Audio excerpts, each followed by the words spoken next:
إن الله كان عليكم رقيبا يا أيها الذين آمنوا اتقوا الله وقولوا قولا سديدا يصلح لكم أعمالكم ويغفر لكم ذنوبكم ومن يطع الله ورسوله فقد فاز فوزا عظيما أما بعد فإن خير الحديث كتاب الله وخير الهدي هدي محمد صلى الله عليه وسلم وشر الأمور محدثاتها وكل محدثة بدعة وكل بدعة ضلالة وكل ضلالة في النار اعوذ باللہ من الشیطان الرجیم بسم اللہ الرحمن الرحیم الحج اشہر معلومات فمن فرض فیہن الحج فلا رفث ولا فسوق ولا جدال فی الحج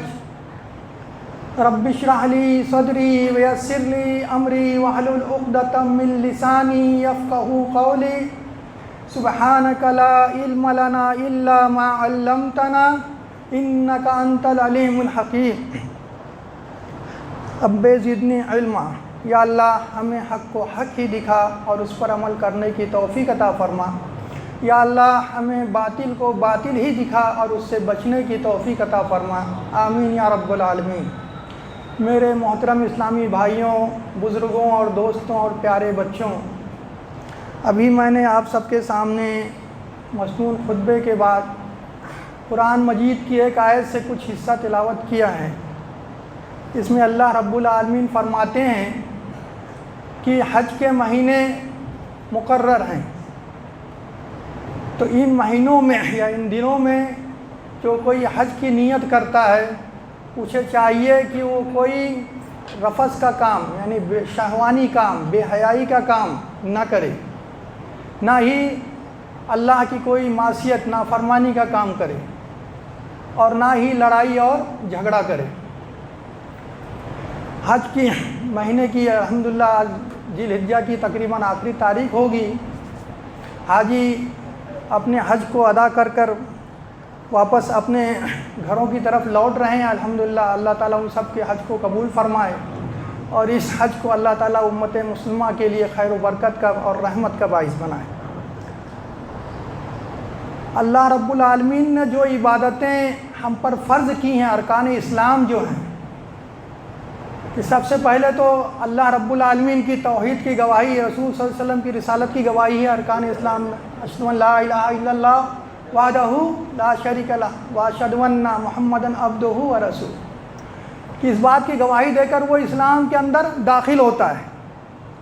اور اس کے بعد ہم پر جو ہے 4 فرض عبادتیں آ جاتی ہیں۔ ایک تو ہر روز ہمارے اوپر ہوتی ہے جو سب سے پہلی نماز ہے، اس کے بعد زکوٰۃ جو انسان کو نصاب اگر اسے حاصل ہے تو سال میں ایک بار ادا کرے گا، اس کے بعد رمضان کے روزے سال میں ایک مرتبہ فرض روزے ہیں، اور اس کے بعد حج ہے جو زندگی میں ایک بار استطاعت رکھنے والے کے لیے فرض ہے اور نفلی وہ ادا کر سکتا ہے۔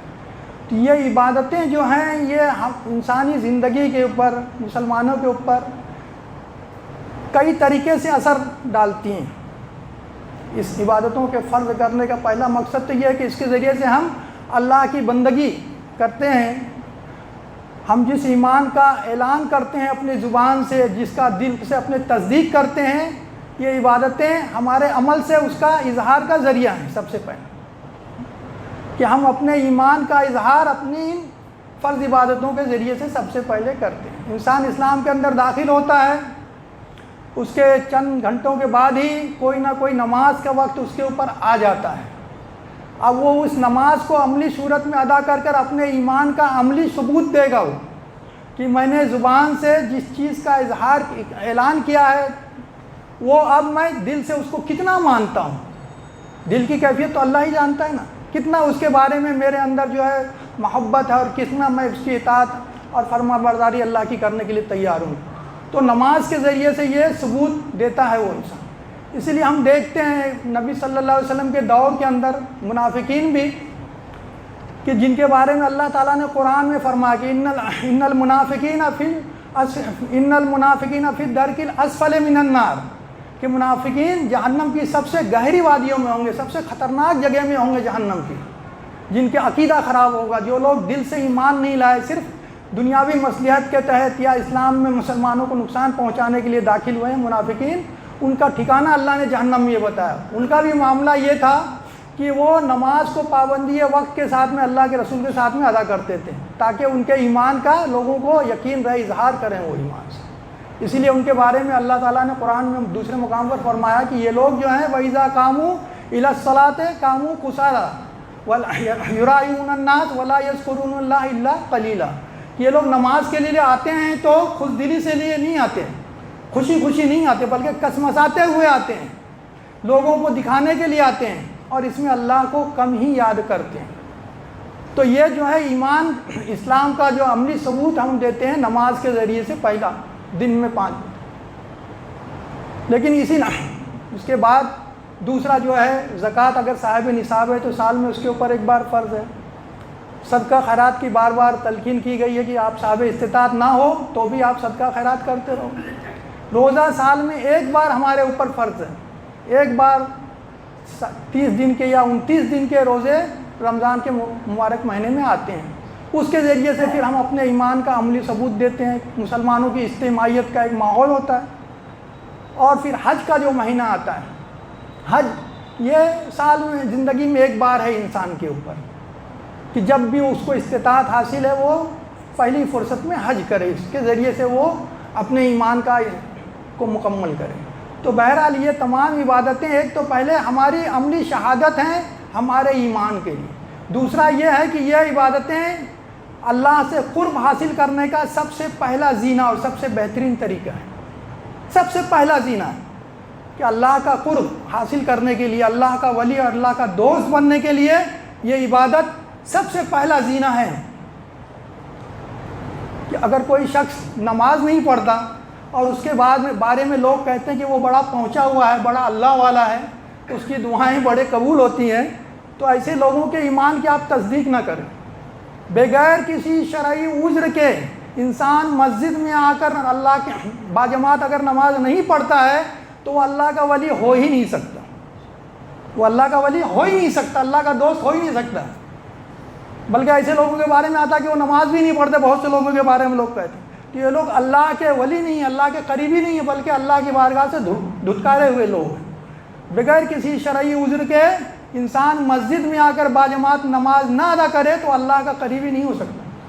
اللہ تعالیٰ فرماتے ہیں، حدیث قدسی ہے، نبی صلی اللہ علیہ وسلم فرماتے ہیں کہ اللہ رب العالمین فرماتا ہے کہ میرا بندہ اپنے جن اعمال کے ذریعے سے میرا قرب حاصل کرتا ہے اس میں وہ اعمال مجھے سب سے زیادہ محبوب ہیں جو میں نے اس کے اوپر فرض کیے ہیں۔ تو سب سے پہلا فرض ایک مسلمان پر نماز ہے۔ تو اللہ کا قرب حاصل کرنے کے لیے فرض عبادتیں ہیں، اس کے بعد میں اللہ کے رسول صلی اللہ علیہ وسلم فرماتے ہیں کہ پھر وہ نفل کے ذریعے سے وہ میرے قریب آتا رہتا ہے، نفل نمازیں پڑھتا، نفل روزے رکھتا ہے، نفل صدقات کرتا ہے نا، خیر کے کام کرتا ہے۔ فرض عبادتوں میں ہم صرف نماز، روزہ، حج، زکوٰۃ لیتے ہیں۔ فرض اور بھی بہت ساری چیزیں ہیں، حقوق العباد ہمارے اوپر فرض ہے، والدین کے حقوق ہم پر فرض ہیں، اپنے آل اولاد کے حقوق ہم پر فرض ہیں، پڑوسیوں کے حقوق، یہ سارے ادا کرنے والا اللہ کا ولی ہوگا۔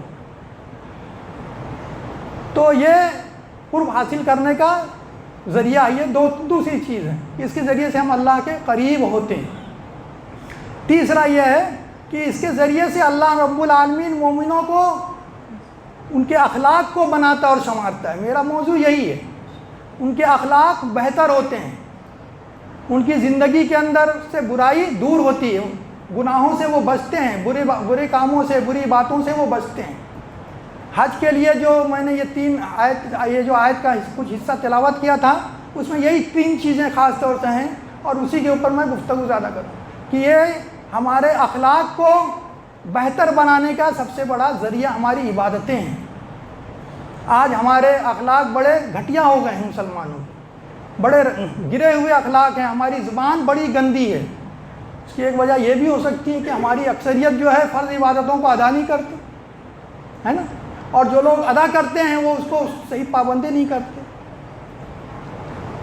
گندی باتیں، گندا مذاق، گندے کام، یہ سارے آج ہمارے اوپر تھوپے جاتے ہیں۔ مسلمانوں کی پہچان یہ بتائی گئی ہے کہ ان کا محلہ، ان کا سماج کیا ہوتا ہے؟ گندا ہوتا ہے۔ یہ لوگ لڑائی جھگڑا کرنے والے ہوتے ہیں، بری باتیں کرنے والے ہوتے ہیں، بے حیائی کا کام کرنے والے ہوتے ہیں، 2 نمبر کا کام کرنے والے ہوتے ہیں۔ یہ ساری چیزیں پھیلائی جاتی ہیں ہمارے تعلق سے، اور ہمارے لوگ نوجوان جو اس میں ملوث بھی ہوتے ہیں۔ تو یہ عبادتیں جو ہیں ہمیں ان برائیوں سے روکنے کا ایک بہت بڑا ذریعہ ہے۔ اسی لیے نماز کے بارے میں اللہ تعالیٰ نے کیا فرمایا کہ ان الصلاۃ تنہا عن الفحشاء والمنکر، کہ نماز انسان کو فحش اور برے کاموں سے روکتی ہے، اس کی برائیوں سے بچانے کا ایک ذریعہ ہے، بے حیائی سے بچانے کا ایک ذریعہ ہے۔ کیا ہے؟ نماز۔ تو لہذا نماز کی پابندی کرنے والوں کو ان تمام چیزوں سے بچنے کی کوشش کرنا چاہیے۔ روزہ جو 30 دن کی مسلسل ہم کو پریکٹس کراتا ہے رمضان کے اندر، اس میں کیا کہا گیا ہے روزے کی قبولیت کے تعلق سے، اس کے اجر و ثواب کو مکمل حاصل کرنے کے بارے میں، کہ جو شخص روزہ رکھنے کے باوجود جھوٹ کہنا اور اس پر عمل کرنا نہیں چھوڑتا، تو اللہ کو کوئی حاجت نہیں کہ وہ بھوکا اور پیاسا رہتا ہے۔ روکتی ہے نا یہ عبادت ہمیں برائی سے۔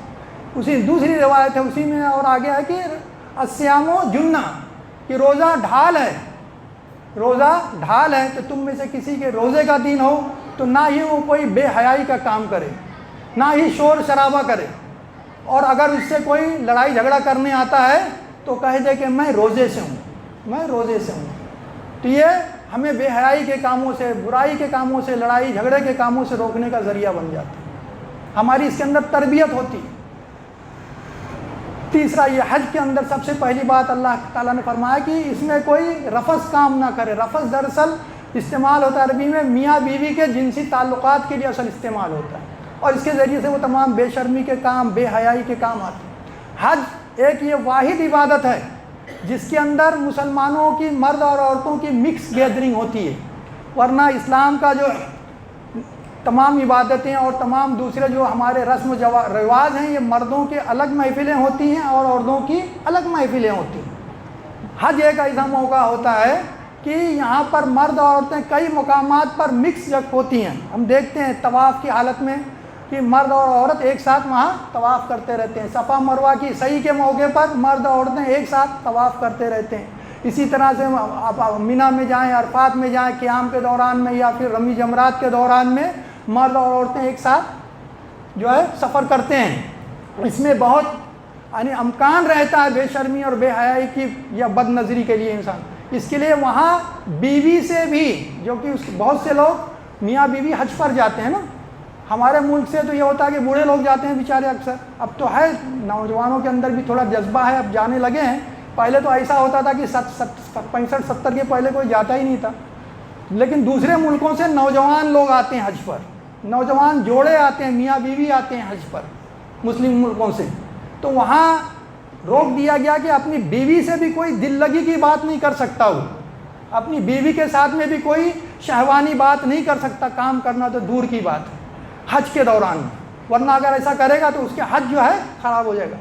کیونکہ اللہ کے رسول صلی اللہ علیہ وسلم نے جو حج کے اجر و ثواب کے بارے میں جو کہا ہے، کیا کہا ہے کہ جو شخص حج کیا اور اس میں کوئی بے حیائی کا یعنی شہوانی کام نہیں کیا اور نہ ہی کوئی اللہ کی نافرمانی کا کام کیا، تو وہ اس حج سے اس طرح سے واپس لوٹتا ہے کہ جیسے اس کی ماں نے اس کو جنا تھا، کہ وہ سارے گناہوں سے پاک صاف ہو کر واپس لوٹتا ہے۔ تو اگر اس نے کوئی شہوانی کام کیا، کوئی لڑائی جھگڑے کا کام کیا، تو پھر کیا ہے، یہ اس کو فضیلت حاصل نہیں ہوگی۔ تو لہٰذا اس میں اس بات کی حاجی کو اور اس کے ذریعے سے تمام انسانوں کو پریکٹس کرائی جاتی ہے کہ وہ جو ہے ہر بے حیائی کے کاموں سے بچے۔ دوسرا ہے کہ نافرمانی کے کام۔ اب جو انسان حج کی حالت میں اپنی بیوی کے اوپر بھی کوئی غلط نظر نہیں ڈال سکتا، وہ پھر حج کے بعد غیر عورتوں کے اوپر کوئی بد نظری کی نگاہ، بری نگاہ کیسے ڈالے گا؟ کیسے برا سوچے گا اس کے بارے میں؟ کیسے برے خیالات اس کے زبان سے آئیں گے، دل میں آئیں گے، یا کیسے وہ برے الفاظ اس کے زبان سے دوسری عورتوں کے بارے میں نکلیں گے؟ نہیں نکلنا چاہیے۔ تو حج کے اندر اس بات کی اس کو ٹریننگ کرائی جاتی ہے۔ اور دوسرا نافرمانی کا کام، گناہ کا کام، کہ اللہ کی کوئی نافرمانی نہ ہو اور لڑائی جھگڑا۔ آج ہمارے اخلاق جیسے میں نے کہا نا کہ اتنے گھٹیا ہو گئے کہ ساری برائیاں امت محمدیہ کی طرف ہی منسوب کی جاتی ہیں اس دنیا کے اندر۔ لیکن ہمارے نبی کا اخلاق کتنا بلند تھا. آپ سے محبت کے آج ہمارے دعوے تو بڑے ہیں, ہے نا. آپ صلی اللہ علیہ وسلم کے لیے جان ہم دینے کے لیے تیار ہیں, لیکن آپ صلی اللہ علیہ وسلم کے اخلاق کو, آپ کی تعلیمات کو اپنانے کے لیے ہم تیار نہیں. اگر ہم رسول صلی اللہ علیہ وسلم کے اخلاق کو اپنائیں تو ہمیں پھر اس راہ میں جان دینے کی ضرورت نہیں آئے گی انشاءاللہ. معاملات ایسے ہو جائیں گے. ہمارے نبی کا معاملہ تو یہ تھا کہ حضرت عمر بن عاص رضی اللہ تعالیٰ عنہ فرماتے ہیں کہ رسول صلی اللہ علیہ وسلم اپنی زبان سے کبھی بے حیائی کی کوئی بات نہیں نکالتے تھے, نہ ہی کوئی بے حیائی کا کام کرتے تھے, اور نہ ہی لوگوں کو برا بھلا کہتے تھے. اور اس کے بعد میں فرماتے ہیں کہ نبی صلی اللہ علیہ وسلم نے فرمایا کہ اللہ تعالیٰ اس شخص کو سخت ناپسند کرتا ہے جو اپنی زبان سے بے حیائی کی بات نکالتا ہے اور بد زبانی کرتا ہے. آج ہم دیکھیں کہ ہمارے بچے گلیوں کے اندر, محلوں کے اندر, نکڑوں پر کھڑے رہ کر ہنسی مذاق کے اندر کتنی بے شرمی کی بات, بے حیائی کی بات کرتے ہیں, گندی گندی باتیں زبان سے نکالتے ہیں. عجیب معاملہ ہے. ہنسی مذاق میں بھی وہی لفظ استعمال کرتے ہیں دوستی کے اندر, اور لڑائی جھگڑا ہوتا ہے تو غصے کی حالت میں بھی وہی لفظ استعمال کرتے ہیں. دیکھا ہوگا آپ لوگوں نے, جب ہنسی مذاق کے اندر ان کو ٹوکو تو کہتے ہیں ہم اس کو برا نہیں سمجھتے, ہم اس کو برا نہیں سمجھتے, مذاق میں کہتے. کسی گندی چیز کو ہم اچھا کہنے سے اچھا نہیں ہو سکتا. اگر کسی سنڈاس کو بریانی کہیں تو بریانی نہیں ہوگا, سنڈاس ہی رہے گا وہ. اتنی گندی باتیں زبان سے نکالتے ہیں کہ ہم اپنی زبان پہ اس کو لا نہیں سکتے. ہنسی مذاق میں, دوستی میں, ٹائم پاس, یہ آج ہمارا معاملہ ہے. اور ہمارے نبی نے کبھی اپنی زبان سے کوئی بے شرمی کی بات نہیں. اس سے ہم کو بچنا چاہیے, اپنے آپ کو روکنا چاہیے. اپنے بچوں کو اپنے محلے کے اندر دیکھیں تو بڑے بوڑھوں کو چاہیے کہ پیار محبت سے ان کو سمجھائیں. غصے میں ڈانٹ ڈپٹ سے کام اب نہیں بننے والا. پیار محبت سے, نرمی سے بیٹا کہہ کر کے یہ باتیں گندی ہیں. ہمارے نبی نے اس طرح کی باتیں کبھی نہیں کی. ہم کو ایسی باتیں نہیں کرنا چاہیے. اس کی وجہ سے ہماری زبان جو چلتی ہے یہ کیا ہے, اس کے لکھے جاتے ہیں. ہم سوچتے ہیں نا جو کچھ کہہ رہے ہیں بس بکے جا رہے ہیں. اللہ تعالیٰ قرآن میں کیا فرمائے کہ ما یلفظ من قول الا لدیہ رقیب عتید, کہ انسان اپنی زبان سے کوئی بات نہیں نکالتا کہ اس کو لینے کے لیے, لکھنے کے لیے ایک حاضر بات نکلا موجود نہ ہو. اچھی بات کہیں گے تو ہم سب جانتے ہیں, بچپن سے سکھائے رہتے ہیں کہ دو فرشتے ہمارے ساتھ لگے ہوئے ہیں, کرامن کاتبین. نیکی کی باتیں, بھلائی کی طرف کی باتیں ہمارے دہنے ہاتھ کی طرف کا فرشتہ لکھے گا, برائی کی باتیں, گناہ کی باتیں ہمارے بائیں ہاتھ کا فرشتہ. تو لہٰذا ہم کو اپنی زبان پہ کنٹرول. حسن اخلاق کے بارے میں اللہ کے نبی صلی اللہ علیہ وسلم نے فرمایا کہ قیامت کے دن مومن کے میزان میں جو سب سے وزنی چیز رکھی جائے گی وہ اس کا حسن اخلاق ہوگا. سب سے وزنی چیز جو رکھی جائے گی وہ اس کا حسن اخلاق ہوگا. اللہ کے نبی صلی اللہ علیہ وسلم نے فرمایا, ایک حدیث کا مفہوم ہے کہ جو شخص مناظرہ بازی نہ کرے, بحث مباحثہ سے تنگ کرتا ہے, اگرچہ وہ حق پر ہو, اندیشہ ہے میں اس سے بحث مباحثہ کروں گا تو کیا ہوگا, لڑائی جھگڑا ہوگا, اختلافات ہوں گے, تو اس کے لیے کیا کرتا ہے, وہ اپنے آپ پر قابو پا لیتا ہے, چپ ہو جاتا ہے. تو اس کے لیے اللہ کے نبی فرماتے ہیں صلی اللہ علیہ وسلم کہ میں اس کے لیے جنت کے گوشوں میں ایک گھر کا ذمہ لیتا ہوں. جو شخص جھوٹ نہ بولے, مذاق کے طور پر ہی صحیح, جھوٹ نہ بولے, اس کے لیے جنت کے وسط میں, درمیان میں ایک گھر کا ذمہ لیتا ہوں. اور جو اپنے اخلاق کو بہتر بنا لے اس کے لیے میں جنت کے سب سے اونچے درجے میں ایک گھر کا ذمہ لیتا ہوں. تو یہ حسن اخلاق جو ہے یہی انسان کو کامیابی دلانے والی ہے. قیامت کے دن ہمارے بارے میں آیا کہ میزان کے اندر جو سب سے وزنی چیز مومن کے رکھی جائے گی وہ کیا ہوگا, اس کا حسن اخلاق ہی ہوگا. ہمارے نبی صلی اللہ علیہ وسلم کے بارے میں اللہ نے قرآن میں گواہی دی کہ آپ کے اخلاق کیسے, وَإِنَّكَ لَعَلَىٰ خُلُقٍ عَظِيمٍ, کہ آپ اخلاق کے ایک دم اونچے بلند مرتبے میں فائز ہیں. اس نبی کی امت ہیں ہم, ان سے محبت کا ہمارا دعویٰ ہے. ہمارا ایمان ہی جب تک مکمل نہیں ہے جب تک کہ ہم انہیں اپنی جان سے زیادہ محبت نہ کریں, ہے نا. اللہ کے نبی صلی اللہ علیہ وسلم فرمانا کہ تم میں سے کوئی شخص مومن ہو ہی نہیں سکتا جب تک کہ میں اسے, اس کے باپ, اس کے بیٹے اور دنیا کے سارے لوگوں سے زیادہ محبوب نہ ہو جاؤں. تو ان سے محبت کا یہ تقاضا ہے, لیکن اب اس کے بعد ان کے اخلاق, ان کے باتیں ہم جو ہے اختیار کرنے کے لیے تیار نہیں ہیں. تو لہٰذا ہمیں چاہیے کہ ہم اپنے اخلاق کو بہتر بنائیں. اور پھر آگے اس میں ہے کہ آگے لڑائی جھگڑے سے بچیں, لڑائی جھگڑے سے بچیں. لڑائی جھگڑا حج کے موقع پر ہم دیکھتے ہیں کہ بہت بڑا کراؤڈ ہوتا ہے, بہت بڑی بھیڑ ہوتی ہے.